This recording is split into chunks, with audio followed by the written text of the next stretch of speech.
And 3, 2, 1. Welcome, everyone, and welcome to another episode of Third Way Radio. Today we have a special guest on the show, Dr. Tom Sunic. He is a political scientist, I believe. Yes, I was used to be a Yes. professor in political science. A political scientist and a new right activist. We're very happy to have him on the show. Say hello, Dr. Sunic. Well, thank you for your invitation. And also, I'd like to extend my best greetings to our colleagues, especially to young students, intellectuals, academics. And I'd like to stay at your service if I can be of any help whatsoever, especially, as I said, for younger students. They can always drop me a line at tom.sunic@gmail.com. Mm-hmm. Good. We were having two other panelists here today, but they're running a little late, so we'll just start off without them. First question. So tell us a bit about your background and what you do. Well, I never feel very comfortable talking about myself and about my past. In fact, as far as my biography is concerned, you can just look up on Google, and you will find quite a bit of things about me. And of course, I can tell you that I was born in ex-communist Yugoslavia, so I think I have a pretty good understanding of what communism was and still is. And I certainly did not develop the sense for mathematics and for calculation like many of my colleagues did. So I probably have the advantage of being surrounded by books, or having been surrounded by books. I was born into a Catholic family. My dad was a lawyer.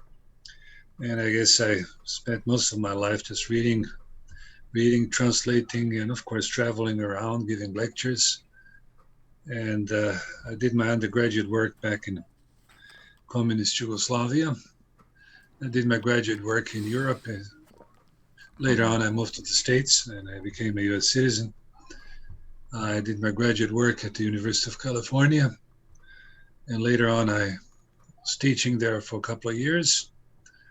My last teaching position was at Juniata College in Pennsylvania. And with the breakup of Yugoslavia in 1991, in 93, I took off. In fact, I joined the diplomatic service in Croatia. And I was quite active there at different places in Copenhagen, in Brussels, teaching, lecturing, but not so much about Yugoslavia per se. And yes, of course, I did talk about the war, the war that was enveloping Yugoslavia back then, but I was mostly trying to focus on the theoretical aspects of it. So I focused mostly on if I can put it that way, on the failure of multiculturalism in general, which I tried to exemplify with the case of ex-Yugoslavia, and at the same time with the case of South Africa and other places that were involved with those multicultural and racial projects. And then, over the last 2 years, I've been retired, but I'm still teaching, I'm still lecturing, and I've been pretty much busy, and I'm constantly in touch with colleagues in France, Germany, Switzerland, Australia as well. I was supposed to give a few lectures in Switzerland, in French, on Nietzsche. This is the anniversary of Nietzsche's death this year. But unfortunately, it was canceled because of this COVID. Yeah. I don't want to call it hoax, but let's call it a COVID mystery, or COVID mystique, rather. I guess it's the best expression. I was supposed to have a lecture also in Germany, in Munich, for some young nationalists, and it was also canceled. I was also supposed to have a big lecture in Finland for the title of the group is Europe Awakening, with some international crowd, with Matt Collett and others. But it was unfortunately also canceled. It was rescheduled for this month, but it was also canceled. So, of course, it makes us all a little bit nervous. And I certainly prefer talking to my audience face to face instead of using those vicarious gadgets. But unfortunately, we're all the victims of this vicarious system to start with.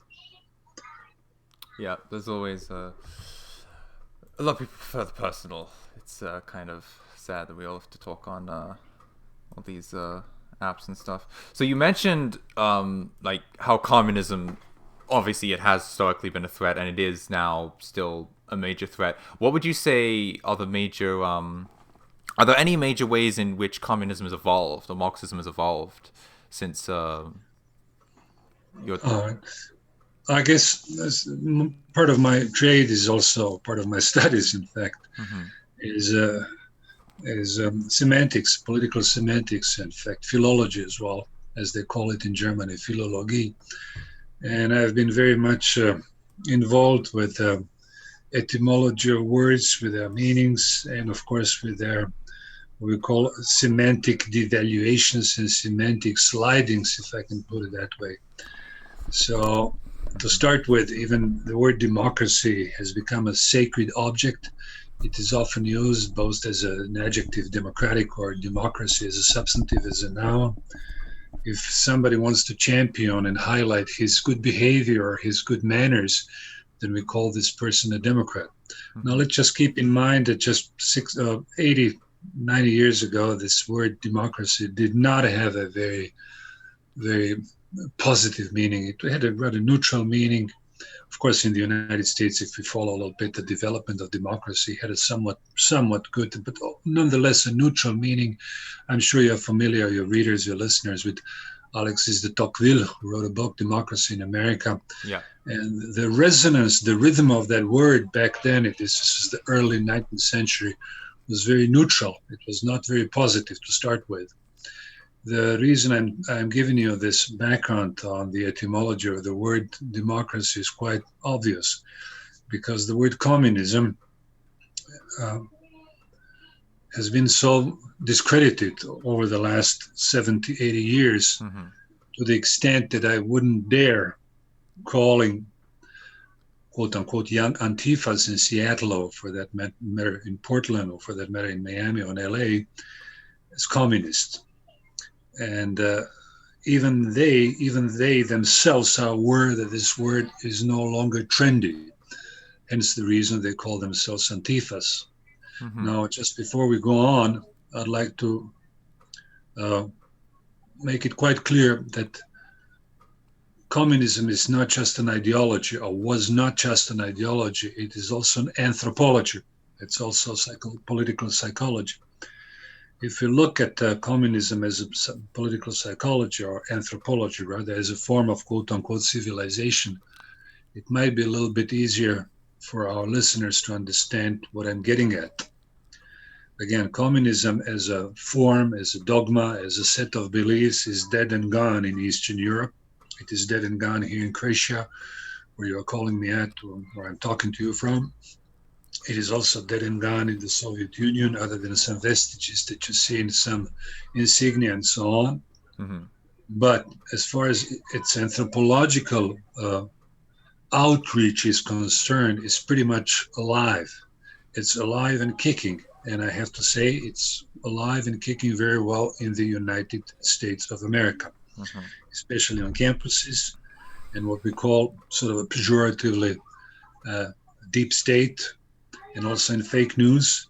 Most of those folks have no idea about communism. In fact, they don't want to dub themselves or name themselves or call themselves communists.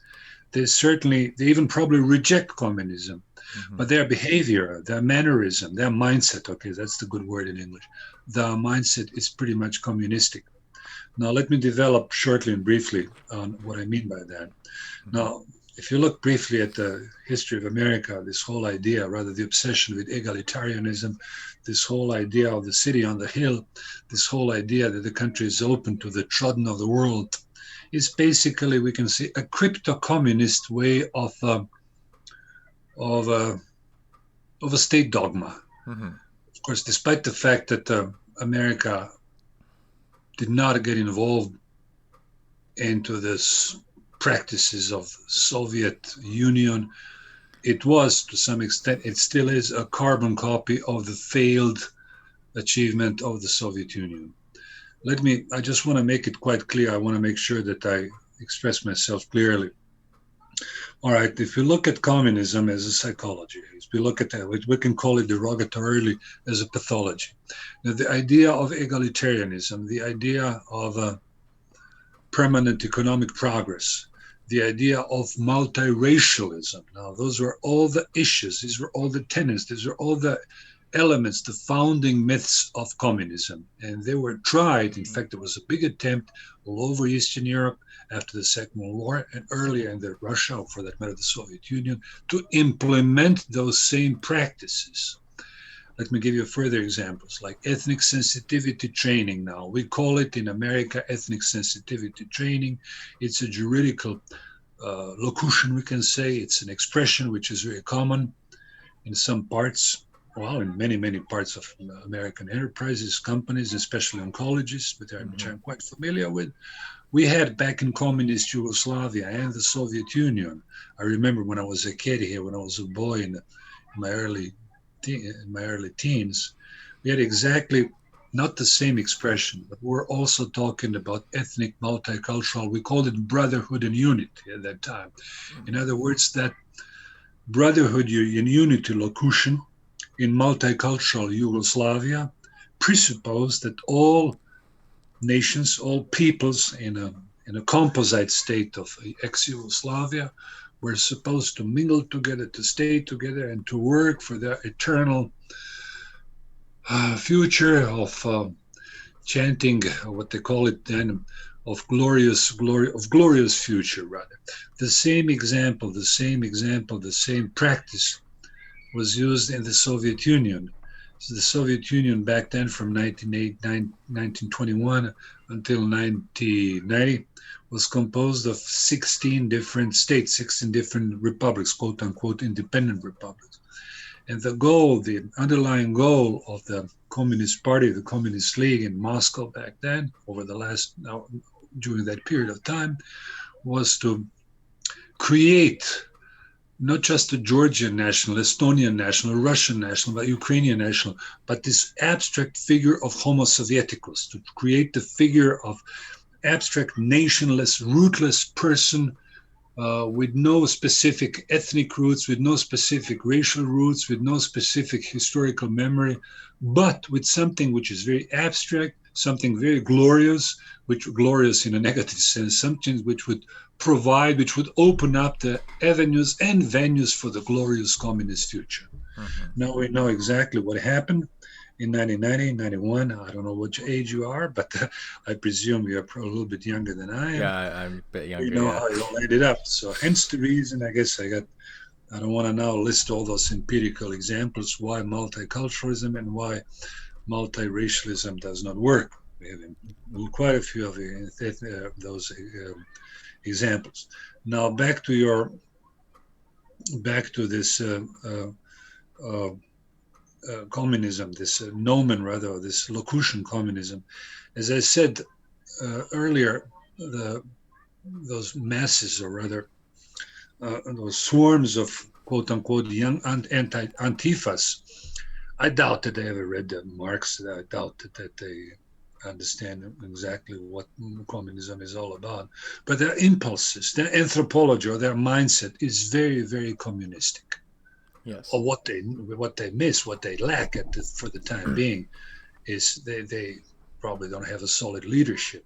Where they get the money from, we can all speculate, but I don't think it's worthwhile now talking about Soros and other companies that may be financing their rowdy rioting and so on. But the fact of the matter is, I repeat once again, that this mentality, this mind of communism, paradoxically is much, much stronger in the United States of America than in what used to be communist Eastern Europe, where I now live for the time being. So in other words, the idea even of having Black Lives Matter, or for that matter Antifas, demonstrating in Zagreb, or for that matter in Moscow, is just out of the question. It would be surreal, and I'm pretty much sure you would understand. You would probably, well, you don't have to take a wild guess. You probably can guess what would happen to those Antifas if they started rioting in Moscow, or for that matter in Zagreb. Yeah, probably the same thing that happened to all the feminists. Absolutely, exactly. So this is an irony of history, and let me just sum it up as I wrote recently in my paper that was published in Occidental Observer. It should be in Occidental Quarterly shortly. Communism, ironically, that's the irony of history, fell apart in the East because most of its principles have been very well established and implemented in practice in the capitalist West. Uh-huh. Interesting. Bumpkin just hopped in. Are you here, buddy? Hey, how's it going? Yes. Okay. We got one of them. Do you know if Rex is coming in today or? I have no idea. I just woke up. Yeah. Okay, that's fine. Nice to meet you, Tom. By the way. Nice to meet you, folks. Thanks for coming. Please feel free to ask me a critical question. Nice. It's a very, very salient question about this communist mindset. So once again, let me just summarize in one short sentence, 1 minute. We have to distinguish communism from ideology. Ideology is very simple to deal with. We can, quite a few books are dealing with it. As far as the communism as a social pathology, rather anthropology is concerned, we got to be very careful. There are some books by published on this mentality of this anthropology of communism. Alexander Zinoviev, nothing to do with this. Apfelbaum Zinoviev was the early Bolshevik leader, was a Russian dissident, a good guy, and he wrote a book on communism. There are a couple of books also published by Stanford University back in the 80s. Cogs in the Wheel, that's a good book also dealing with communist psychology. And there's still some good scholars who deal with it. Paul Gottfried, whom I know very well, who used to be my mentor, he also wrote a couple of good pieces on this communist psychology, which, as you can see now, it's alive and kicking in the United States of America. And I'll be quite frank with you, folks, if I don't rap too much and if I don't talk too much, I'm a little bit concerned with the situation of the United States of America, because obviously we can see the polarization of the society, and I see many, surprisingly many interesting parallels with the former ex-communist Yugoslavia and with the Balkanization of Yugoslavia, how it fell apart and how, in fact, the people, first door neighbors, starting literally, and should I say, whacking each other. Mm-hmm. Okay. I think you actually answered one or two of the questions that I had lined up here, so I'll just skip over those. You did mention multiculturalism, and this is obviously a very very big thing now, especially in Europe with the influx of migrants after the migrant crisis in the mid 2010s and everything. What do you think? What do you think is going to be the outcome of all of this mass migration into Europe, and do you think that we have the ability to stop it, or do you think it's too late? All right. Well, let me first give you a short answer, and then, if you allow me, I can expand on it a little bit. Absolutely. Look, first and foremost, the short answer is going to be ugly. How ugly it is going to be, I cannot tell you. I don't know. I cannot picture the scenario. But it's going to be ugly for the reasons I already told you, that multiculturalism simply never works. And I guess even President Trump and even folks who are the Democrats, even those who claim to be Democrats, know very well it doesn't work. Even if we look at Israel, I'm not going to take sides now with the Palestinians or with the Jews for that matter. But the fact of the matter is, the country, in order to subsist and to prevail like Israel, it must have walls. It's a huge wall, 400 kilometers, 300 miles, whatever. So I'm not going to make value judgments whether this is good or bad, but the fact of the matter is that multiculturalism seldom works. To start with, I don't even like this term multiculturalism because it's a euphemism. It's a politically correct euphemism which was crafted about 40 or 50 years. I guess it was 40 years ago when I was on campuses in the United States. It was barely noticeable, but then people started using that in the early 80s. Multiculturalism. I don't like the term because it's not exact, it's not correct, it's not adequate, it's not appropriate.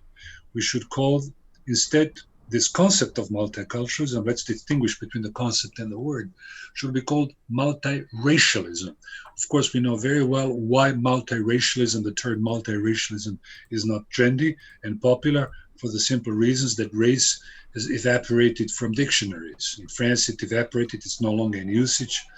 It's not yet a felony, but you are not supposed to use in your academic papers the word race. Instead, you use ethnic group, or you talk about cultures, which are, in fact, it's a very abstract term, multiculturalism. And when I give my lectures, when I even talk to you and to my audience, I want to be as specific as possible. What I mean by multiculturalism, I am probably a multicultural person because I admire different cultures. I was raised in a family where I very early on started reading in Latin, German, and French and English. And I am proud in a sense that I certainly respect the differences of different cultures and different races and so what have you. However, I'm very critical, and I can provide quite a few of examples, quite a few of forensic details, if you wish, and empirical details, that multiracial society never works. They can work for a while, as long as there is money around, as we can see in the United States of America, which has spent billions and trillions of dollars on different programs, very lachrymose, very heartbreaking, very sentimental programs for not just for the blacks, but also for quote unquote other minorities. Another question, what is minority? What does that mean, minority? Because we know that this is also an oxymoron. Let's say in New Mexico, for that matter, in LA, in some parts where I lived and so on. Certainly not, I was a minority. So I guess these are before we start any discussion, even among ourselves and between ourselves and amidst ourselves, let alone if we start our discussions with our quote unquote opponents on the academic level, we first have to define the terms. We have to define the language. And again, the language of multiculturalism is not correct. I'm not making here a value judgment. I'm not saying that this is wrong, but this is wrong. And I'm sorry, this is a wrong word because it leads to different conclusions. Mm-hmm. We are not, I personally, I admire different cultures, be it, if you wish, even the cultures from blacks in some parts of Africa. I lived in Northern Africa for 3 years, and I met some very nice Arabs and some nice folks, Berbers, up north in Algeria. And I certainly admire their culture and their achievements and their heritage, their roots. But I'm also aware of the fact, once you extrapolate those people, once you extract them from their environment, once you actually impose them and foist them on different environments, not just different culture, but on a different gene pool, it is necessarily going to create phobias, name-calling, different victimologies, and so on and so forth. Let me give you a further example. We can develop on that. I just want to stay as focused as possible. Yep. Even if those famous whites, okay, now we are being as whites, we are being demonized on all wavelengths, on all frequencies, even if we disappear, which is very likely. Disappear as a white gene pool may disappear. Whites may be completely overwhelmed within 50 or 60 years. They may totally lose their national and racial consciousness. Now, we can bewail it, we can bemoan it, we can yammer about this, but the fact of the matter is that soon, very soon afterwards, you will have further conflicts between the Chinese or other Asians and Southern Asians against Northern Asians. And then, of course, you will have conflicts between Asians in Seattle, if I can be more specific, or Japanese, American Japanese living in Seattle. They would certainly start their little warfare, however you want to call it, mm-hmm. or their resentments against local blacks or local Hispanics and so on. So it's not just the whites. Even if you extrapolate the whites, even if you wipe them off completely, this multiracial society is bound to create further conflicts and further. The basic point is, and this is my theory, again, I can quote some authors as well, including Carl Schmitt, you can have a democracy, you can have a functional society in a homogeneous land, in a homogeneous country.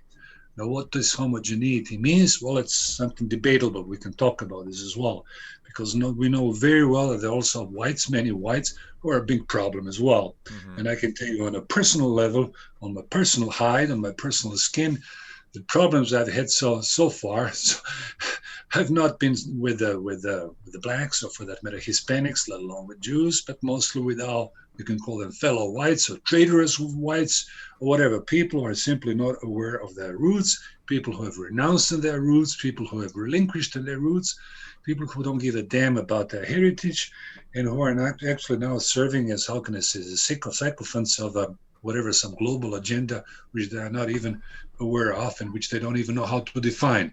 The best example, the school example, are those, those Antifas, not just in the States, but also in Western Europe. Mm-hmm. Uh-huh. You mentioned the polarization in America, and obviously a component of that is the large political polarization that's continuing to ramp up. Obviously, we see like the George Floyd riots and everything that have spilt over into other things as well. What is your opinion on the political polarization in America, and where do you think that's heading? Well, that's a good question indeed. I always keep in mind that this tragic experience that Yugoslavia underwent back in the early 90s. And I guess this always serves as a negative role model for the putative or for the would be or will be United States of America in the months and the years to come. I certainly do not foresee any good solution, regardless of President Trump, regardless whether he wins or not. The fact of the matter is that over the last 70 years, I'm sure you know that, so I don't want to rehash things that we're all familiar with. The whites have basically dying off, I guess. Back in the early 60s, there were 90% of whites in the United States of America. Now we have 55% of them. Now, if you exclude the Arab Americans and Jewish Americans, that's 10 million less. So we're talking approximately about 50 million white Americans, and how are they going to cope in the future with their representatives in the Senate and, of course, in the House? It's very, very questionable, because this demographic, or rather this racial phenomenon, will certainly spill over into local politics. So the way I see the scenario, there will certainly be more troubles, there will be tensions. And of course, this may reflect itself, and this will reflect, as it already does, on the economic level as well. Mm-hmm. Now, it certainly might cause, I'm not going to speculate about civil war, because this is a harsh word, but listen, This is exactly what happened in ex-communist Yugoslavia. Back in 90, when I was talking, even as a professor, I was teaching at Cal State, exactly 30 years ago at this time, exactly 30 years, 1990, just prior to the dissolution of Yugoslavia, I was talking about the upcoming civil war in ex-communist Yugoslavia. It was also published in the Chicago Tribune, in New York Times, believe it or not, And it was not taken very seriously by many of my expatriate colleagues and even Croatian political immigrants, political immigrants back in the state. But then the next year we had this spiral of violence. It started first with shooting, with just minor shooting, but later on it developed into full-scale war. And again, I would like to, if you don't mind, I just don't want to depict now some doomsday scenario, but I just want to make sure that we're on the same page, as we say in the States, as far as our causal relationship is concerned, or rather, in other words, the relationship between cause and effect. We got to look at the causes of the onslaught of foreign migrants, let's say, into Europe, and on the other hand, of course, the influx of migrants, including the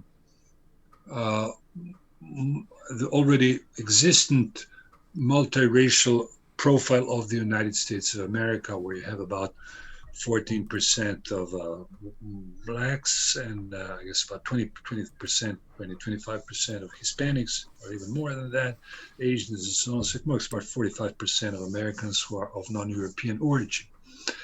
Now, just before we start criticizing the influx of, let's say, Guatemalans, or whatever you want to call them, caravan or caravanserai, whatever those fancy names we choose for them, or before I start, lambasting against the influx of Muslims and Arabs coming from Bangladesh and Pakistan, right here next door, 20 miles from where I live, is the Bosnian border. It's heavily policed. It's all quiet and peaceful now. Here where I live, it's very fancy. It's all white, no question about that. But there's about 50,000 quote-unquote migrants, whatever you want to call them, or refugees, mostly coming from Afghanistan, Pakistan, Bangladesh, and Northern Africa. Now, my point is, and I'm sorry if I protract and don't come to the point right away, it is useless. It is useless, and I guess it's wrong, and I don't want to do that. It is wrong to criticize them and to actually make some slurs even against them, or call them names and call them camel riders or whatever you want to call them, Muslims, there are some ugly words that I don't want to use here. We know them very well. Yeah. Lots of my colleagues use those words, even believe it or not, even officially here, because in Croatia, for the time being, you can still say certain things which you cannot even think about saying in the United States of America, let alone in Germany. And my point is that we got to look at the causes. Why did those people come here? Who made them come here? Let's ask ourselves a question.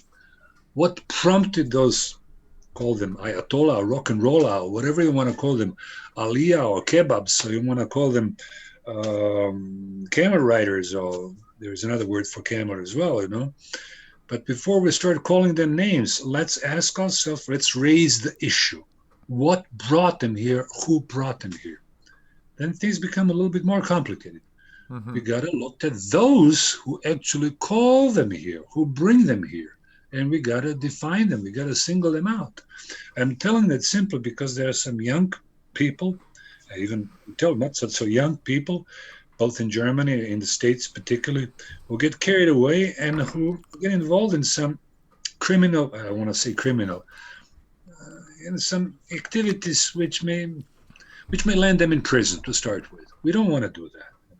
We don't want to abide by the law. Yeah. We have to look at the target. What is the target? Who brought those people here? I guess I already mentioned one theoretical point that I underlined on several occasions. Multiracialism, or let's call it the ideology of multiracialism, or let's call it the ideology of multiculti dogma. In other words, the idea, this ecumenical idea, that all people are replaceable, that they are all extinguishable at will. And this is where we have to look at. First, we got to look at the ideology of multiculturalism. As I said, I'm not so much pleased with the word multiculturalism, but I have to use it because it's a common, trendy word. Multiracialism, we have to examine it.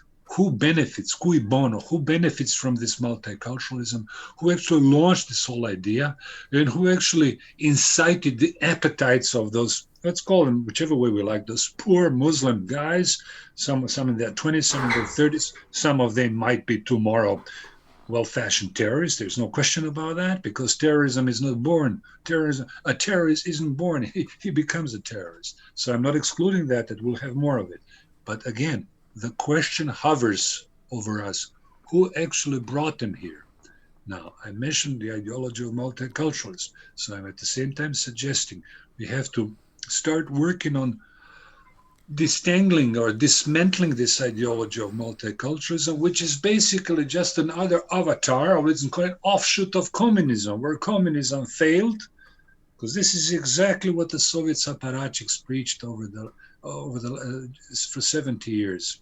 How to bring people from Kazakhstan and from different Asian republics to Moscow, and how to mingle them all together. It didn't work. It ended up, more or less peaceful in the Soviet Union. In Yugoslavia, it didn't end up well. In the United States of America, it may have very ugly, ugly consequences.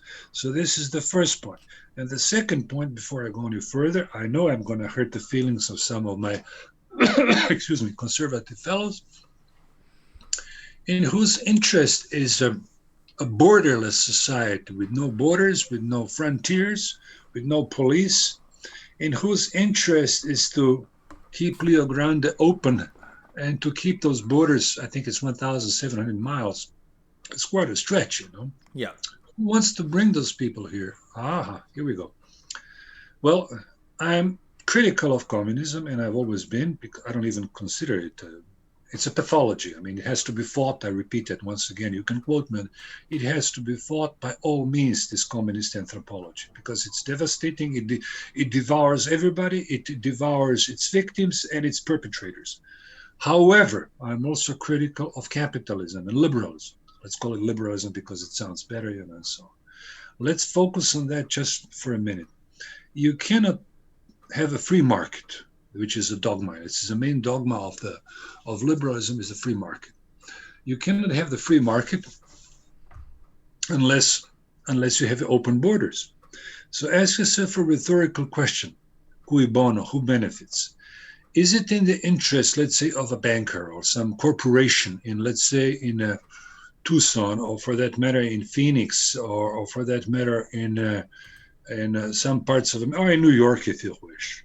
Is it in his interest to have a low-paid laborers or workers coming from Guatemala or San Salvador, or having his local white laborers or workers who, of course, who require extra bonuses and who certainly cost him much, much more? I mean, we know the answer. The answer is that it is not in his interest to hire or to keep expensive labor, because it certainly hurts his profit. So if I can put it more directly without using those fancy academic words,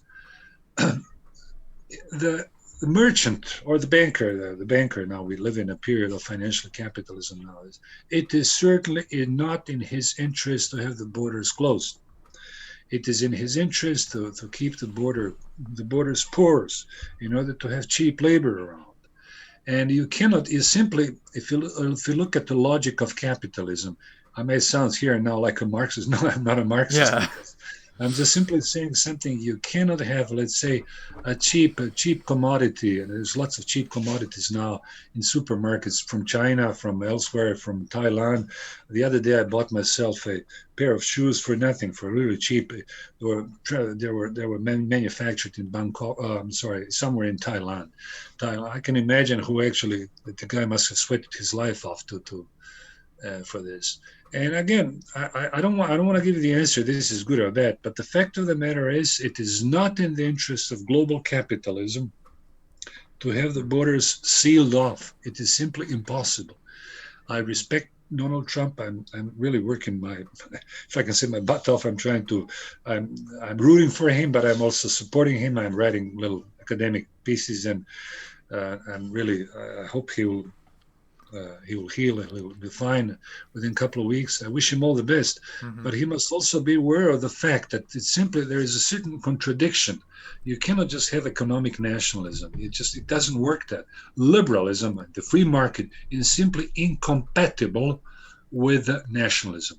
What you can have is some form of socialism. Again, I got to be careful. I don't want to be called national socialist, whatever. Yeah. You can have some sort of state authority. You must have a certain amount of protectionism. You must be not just a self-serving country, but also what's the best word? America has enough sources and resources to sustain itself. And I guess America should certainly invest more into agriculture, into fracking if needed, whatever, and it should stay away from this global capitalism. Now, you really got me on that. I'm also between rock and a hard place, I'll tell you, because in order to have those cheap commodities, in order to enjoy all those little gadgets that we have, like iPhone, or this and that, which are really looking dirty cheap, like Huawei is dirty cheap here, even in Croatia. Of course, it's good for me because I can save for my other bills, but on the other hand, I also must be aware of the fact that in order to produce those commodities, you have to have open borders. So I'm not giving you a clear-cut answer because I don't have one. All what I'm saying quite explicitly is you cannot fight communism, and you cannot fight Antifas unless first and foremost you look at the roots of their behavior and their conduct. And the roots lie in financial capitalism. This is what we also have to dismantle. So if I can give some suggestions, yes, we should look. I would be the happiest person if the federal bank, whatever, it's not even a bank, it's a private lobby, could be nationalized. So the American citizens, including myself, could enjoy the benefits. But we know very well who controls the banks in the United States of America. So it's a very tough issue. And again, I must say, let's not just criticize Marxists and communists. Let's also criticize the bankers, the capitalists, and the big shots who actually run the show in the United States of America and elsewhere in the world. Yes. Okay. Very good answer. Bumpkin, do you have anything to add, or are you just sitting in the corner? I've just been sitting in the corner. Yeah, you're just sitting in the corner. Yeah, it's early for him. I woke up about 10 minutes ago. Yeah, it's 9:42 right now. He's on the west coast of the U.S., so it's early for him. I'm still waking up, but yeah, you sound like a very intelligent man, and from what I've seen, you answer these questions very well. Yes. So as Oh, where were we? Jesus Christ. Yeah.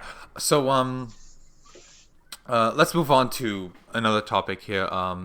Degeneracy and the kind of I don't know. I guess cult of progressivism. Recently, Netflix released a movie called Cuties. It was about a young girl, conservative girl, who was rebelling against her family using like very sexualized dancing, and the movie came under a lot of criticism for that. Despite that, Netflix didn't take it down, and it had a lot of ardent supporters. So this is just one example of a lot of very disturbing. It's a very disturbing trend of degenerate, very sexually promiscuous behavior becoming more mainstream. Why do you think all of this degeneracy is becoming so mainstream?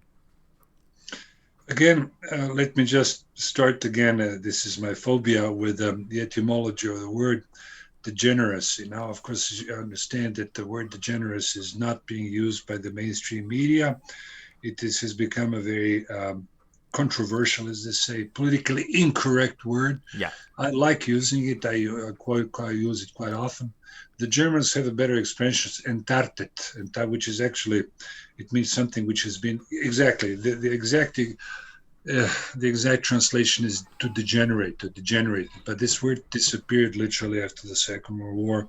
I wonder from why. The German vocabulary. And not just this word, but many other locutions disappeared because they were not considered politically correct. They were not considered in line and in accordance with the new mandatory lexicon or locutions of newspeak in Germany, in Europe, and elsewhere. So I'm aware of the fact that even the word degeneracy, I probably wouldn't use it on CNN. And if I used it on CNN, I was twice on CNN short when I was a diplomat, they would probably cut me off and on my mic and everything. They would say, Mr. Sunic, you're using a very racialist or racist speech. But I like, this is nothing wrong when I say about degeneracy, except that we are now talking, gentlemen, I got to tell you, we're talking here about the set of values.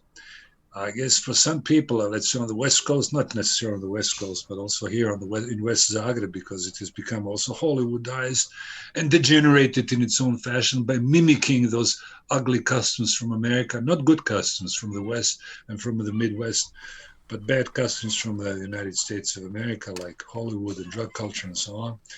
Yes, of course it's degenerating, and I guess before I answer this question, why is it so ugly? Why are the kids being used as a commodity, as a perishable commodity in this capitalist wild culture, not even culture, unculture?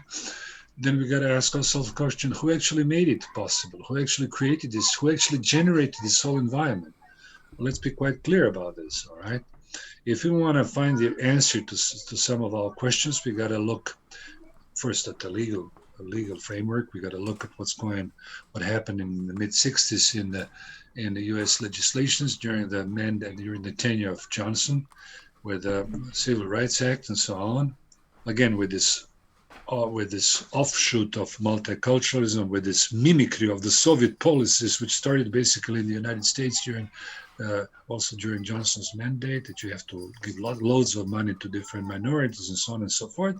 But we also got to look at another aspect, which is quite interesting, which is often overlooked, and I understand sometimes it's a little bit painful because it's tricky. It is right on the border. And this is the guilt feelings, the feelings of guilt that have been instilled into our minds, not just in yours, not just in the United States, not just in the minds of my students that I worked with in the late 80s and early 90s and back in the States, but also in Europe, all over. So ironically, not just in communist Yugoslavia when I was a boy, but also in capitalist America, you had this I can call it theology of guilt feelings constantly imposed on the shoulders, or not just on the shoulders, on the souls of whites. Constantly, you got to feel guilty for something, and stigmatization, let's call it stigmatization, ostracism. I prefer using simple English words. I'll give you an example. And for instance, back in the States, or right now in the States, you constantly hear about that whites were slaveholders, that they killed many Indians, and that they killed enslaved many blacks. And I've heard those narratives 1 millions of times, and I'm getting sick and tired of it. But what actually really disturbs me, what makes me very worried, is that many whites really, uh, became captive of it, and they become themselves self-censored. They enjoy, wallowing in their own guilt feelings. They make excuses. They make, what do you call it? They take those knees. They kneel down. So I guess what we're observing now in the United States of America, especially the political class, and specifically, I mean, the Dems and the quote-unquote leftists and Hollywood elites and so on, is a fake mimicry of vicarious, so let's call it telescopic philanthropy, if I can quote Charles Dickens. He used this word. They are, quote unquote, very concerned with the plight of blacks, with the plight of Hispanics, Latinos, Cholos, name them whichever way you wish. But wait a second, they live in a very, very, very fancy golden ghettos. I know it firsthand. I was a diplomat. I know where those folks live. They're all walled off and they're sealed off, from those guys. They can have them as nurses, as babysitters, for some dirty sexual habits, whatever. But they certainly know very well, instinctively, that they belong to that in-group, white in-group. Now, so again, those guilt feelings, this is the major problem. It's very, very complicated. And I should say before we close off, I guess we still have time. There's no question about that.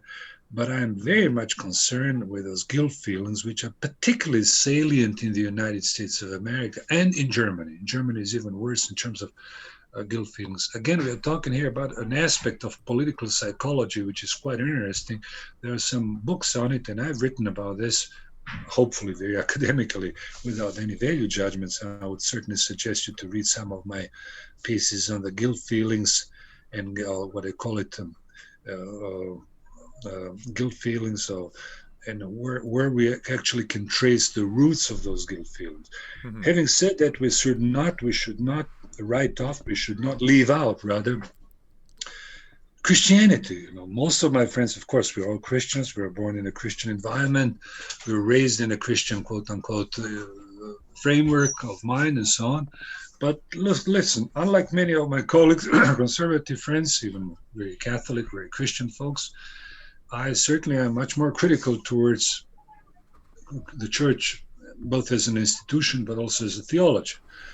Just for your example, for your information, I'm sure you're aware of the fact that Catholicism, and specifically the Catholic Church in the United States of America, the Bishops' Conference, believe it or not, is very much pro-migrant.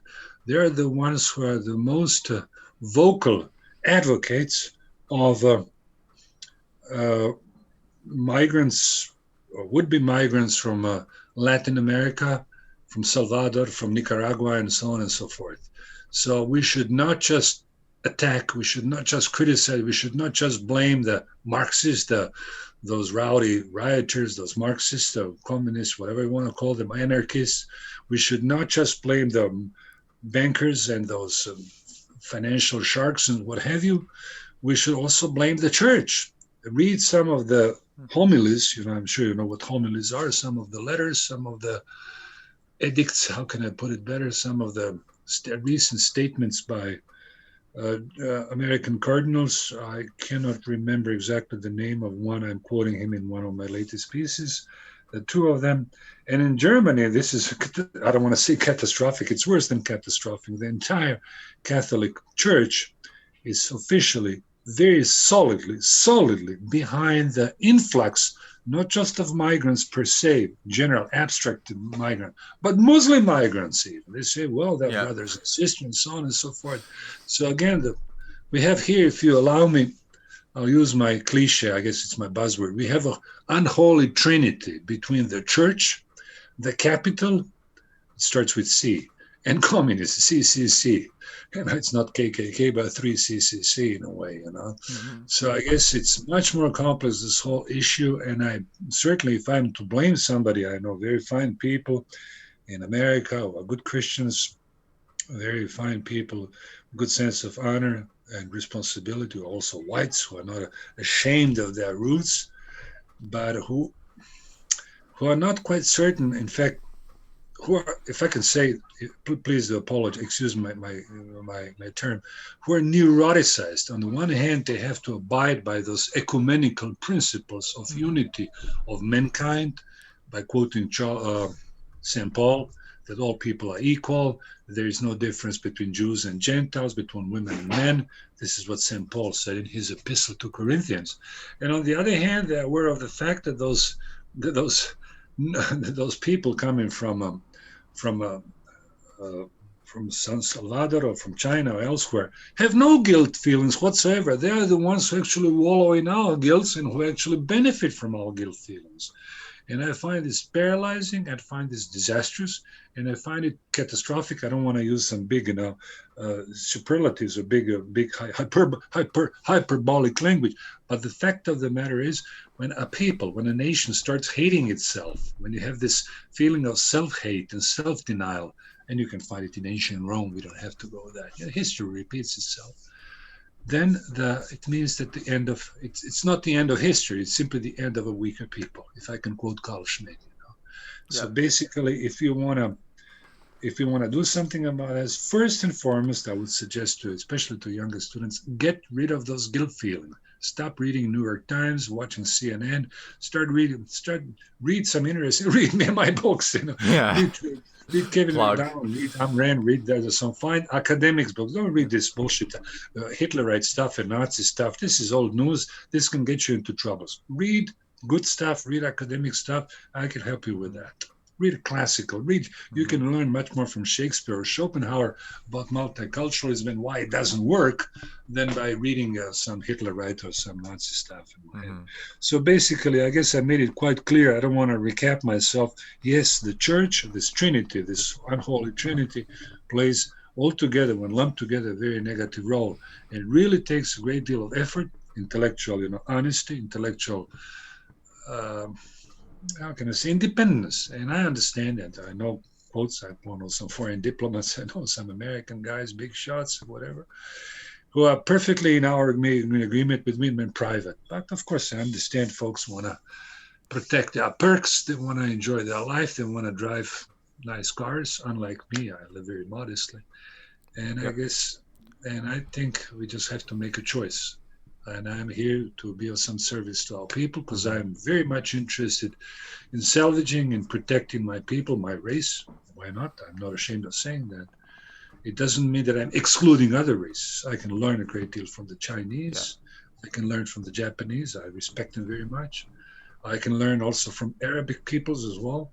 But I've not come to the point where I will have to deny myself. I'm proud of Homer. I'm proud of my heritage, which is huge, which is enormous. And I guess I could go on, gentlemen, for a long period of time. No, that's good. That's good. It's good chat so far. We have 2 more questions here. So first off, I guess to shift gears again, or I guess to shift back to what we were talking about before. The world is becoming an increasingly unstable place with the tensions between the U.S. and China, the recent war in Armenia and Azerbaijan. What do you think this global instability will continue? Do you think it'll get worse? And if so, what does that mean for us on the dissident right, I guess?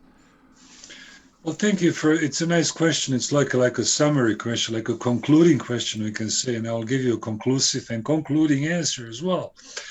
Look, it really depends on your behavior, on your temperament, and to some extent also on your character. I, by my nature, I guess I got nothing to hide. I tend to be a little bit of a cultural pessimist, so I guess it's more of my temperament, and it's also somewhat genetic in my family tree. I've always, I don't want to say that I am ready for asylum, for an insane asylum. I have probably certain tendencies towards some, I don't want to call it angst feelings and anxiety and so on. I read probably when I was a kid, I read Schopenhauer very much. And cultural pessimists also rise. Ambrose Bierce, who had a streak of pessimism as well, and some great authors. And I guess all conservatives, I can say tentatively, you can call me a conservative nationalist, call me whichever way you like. I guess I don't believe in this glorious future unfolding. So one way or another, even if things were perfect now, even if they were static, we can say, even if we enjoyed, reveling and partying in the 24 hours, I'm not the type of a person. So I do have a tendency to look at the future through my pessimistic goggles. But I guess I don't want to say I'm a prophet, neither do I claim to be a visionary. But I'll tell you one thing. I guess I probably have a little bit of an ego problem, but not too much. I think my visions and my prophecy, I don't like this word, my predictions haven't been that bad over the last 40 years. I've predicted lots of things, even the collapse of Yugoslavia, even when I was quote unquote officially, when I was on TV and on CNN back in Neil Lehrer's hours, I forgot the name of it back in the late 80s and so on. And I don't like the situation now. We live in a big void, and I simply don't like this witch hunt against Trump, which is orchestrated by whatever I think about him. Let's forget about him and his nice and attractive wife, Melania. But the fact of the matter is that he's been subjected to such a witch hunt, which I didn't even as a boy, as a young student, I didn't even see that back in communist Yugoslavia. He's been called names. He's been ostracized. I mean, the guy I really admire him. As I said, I'm not an economist. We are on two different poles. We are polar opposites in terms of our background. He's a businessman. I'm not a businessman. I think I'm more of a thinker. But what I'm looking at is just this phenomenon, which is very, very unusual for the United States of America. It actually defies the principles of the First Amendment, Second Amendment, Third Amendment. And I'm not ruling out that the media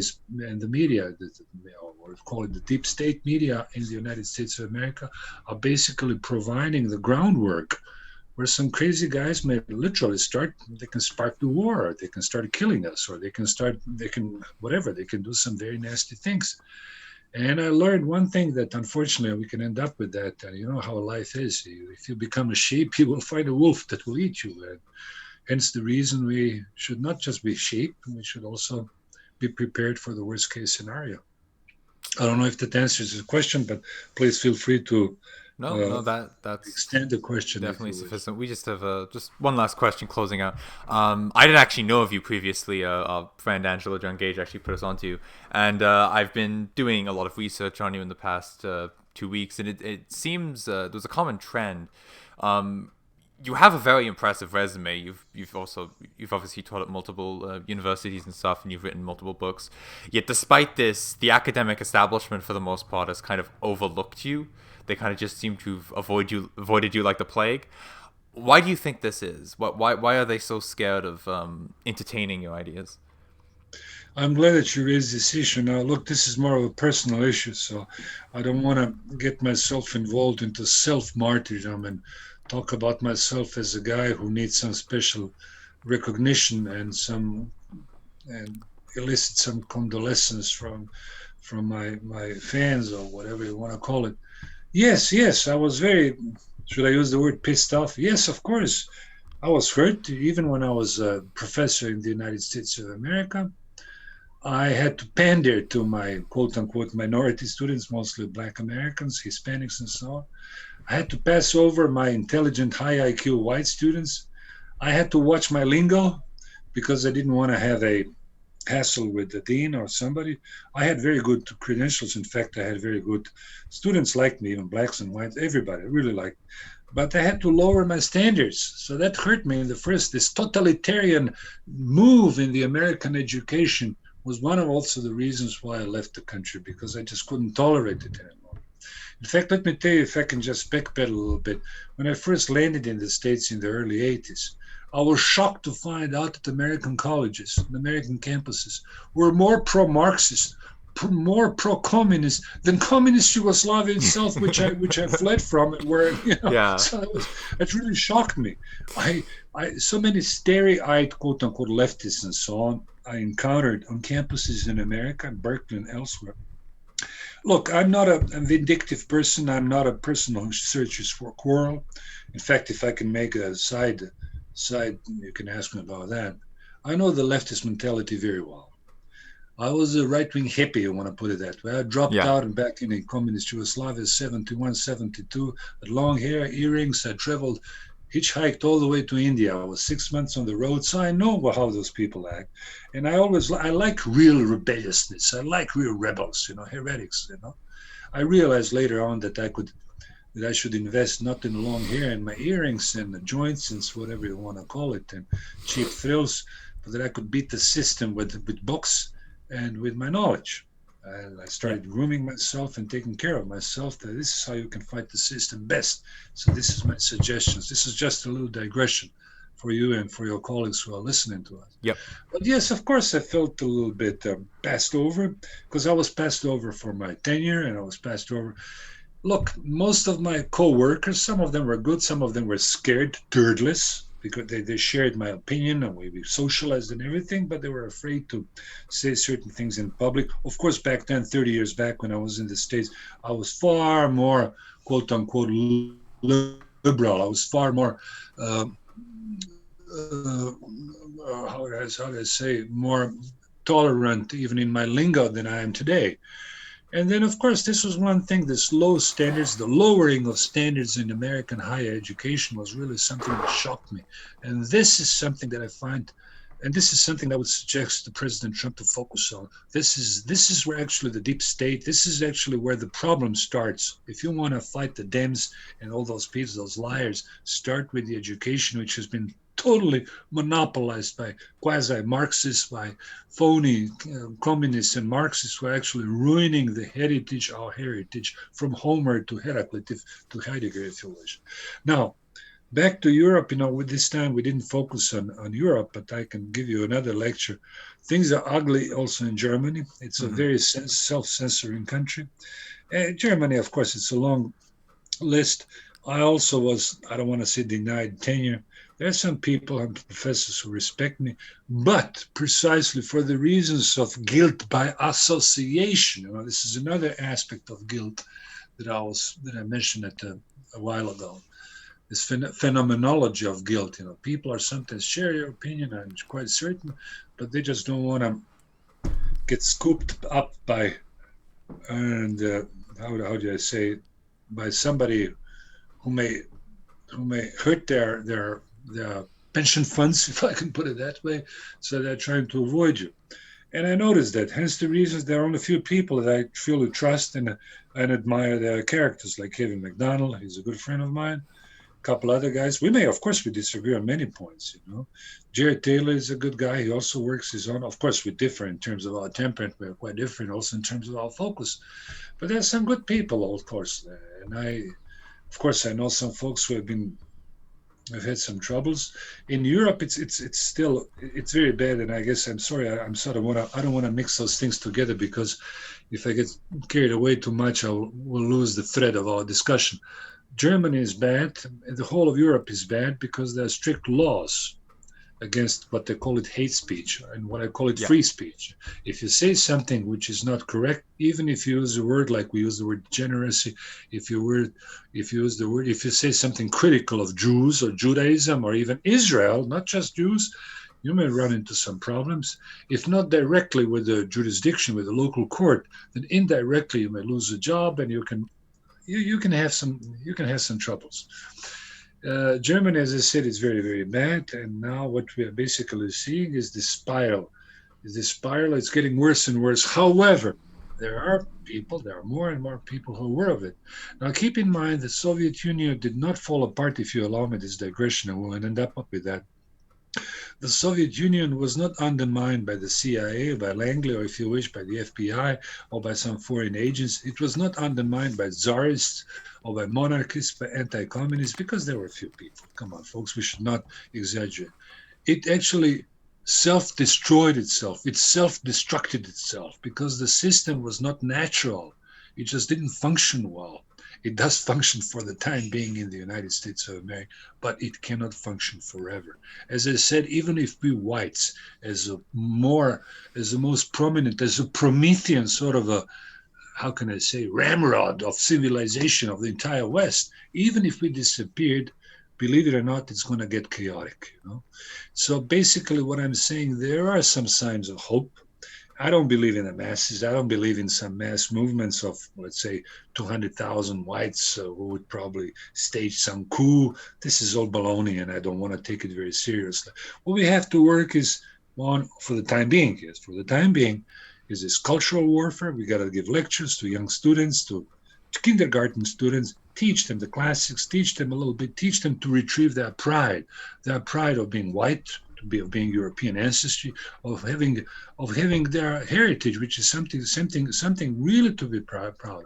And they also got to be aware that most people who can flatter them often, especially I talk about quote unquote minority, actually hate their guts. So do not assume, young students, if you're listening to me, that you are taking the knee, as you call it, or being very condescending to minorities, that this will give you an extra window of opportunity for your career. One of these days, those guys may really get you, and they will not spare you. So, again, what I'm saying, folks, for the time being, let's just work on our cultural warfare. And, of course, when things get nasty and when certain things hit the fan, well, then I'll talk to some of my colleagues who have been in the military and who are well versed in some other tools, and then we'll probably follow their rules. Okay. That was the final question. Thank you so much, Dr. Sunic, for coming on. Yes, thank you. This was phenomenal discussion. Where can people find you? Well, my email is tom.sunic@gmail.com, and I'm specifically targeting, it sounds bad. If young students, if guys, you want to touch base, if you want to find out about some books, if it's serious, if you're doing some work, especially if you're undergraduate and graduate, I can tell you how to play the game and to survive this racial chaos in higher education in the United States. I mean, I have unfortunately quite a bit of experience. Get yourself a degree, abide by the law, and because we need you folks, and then I'll try to be of some help if I can. My website is www.tomsunic.com. You can download some of my pieces in German, English, and French. Learn foreign languages, folks. It's just not a matter of civility when you visit Europe. It helps you a great deal. It helps you think differently. If you get the hang of a different language, you also get the hang of someone else's spirit and how this guy thinks, even your opponent. Try to read the mindset of the leftist or the antifas, whatever you want to call them. Try to portray yourself in their shoes. And I certainly would be happy to hear from you guys. And thank you very much for your attention, and my best greetings to all of you, and hang in there and keep in touch. Yes, thank you so much for coming on. That has been another episode of Third Way Radio. Thank you so much, all you guys, for listening, and good night, everyone.